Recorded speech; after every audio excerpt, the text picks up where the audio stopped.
పెసరట్టుకి ఎలా నానబెట్టుకోవాలో ఇప్పుడు చూద్దాం. ఇవి ఎంత క్వాంటిటీ?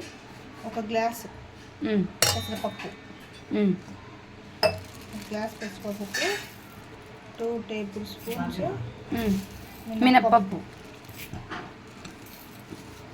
2 టేబుల్ స్పూన్ మినప్పప్పు. నెక్స్ట్ 1 టేబుల్ స్పూన్ బియ్యం, 1 టేబుల్ స్పూన్ బియ్యం.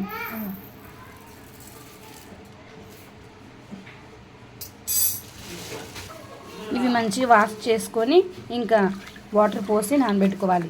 ఇది 8 అవర్స్ నానాలి. ఇవన్నీ ఉల్లిగడ్డ, పచ్చిమిర్చి,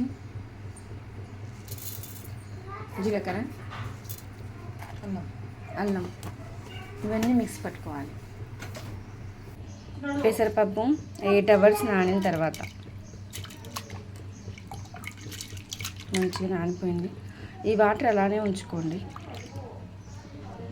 కచ్చపచ్చగా అయిన తర్వాత పెసరపప్పు వేసుకోండి.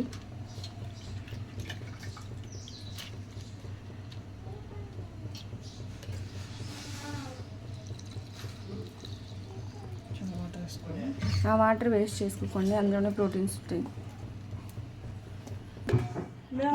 ఇలా వచ్చేంత వరకు మిక్స్ పట్టుకోవాలి.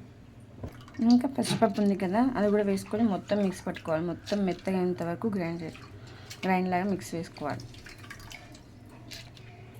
సాల్ట్ వేసుకొని కలుపుకోవాలి.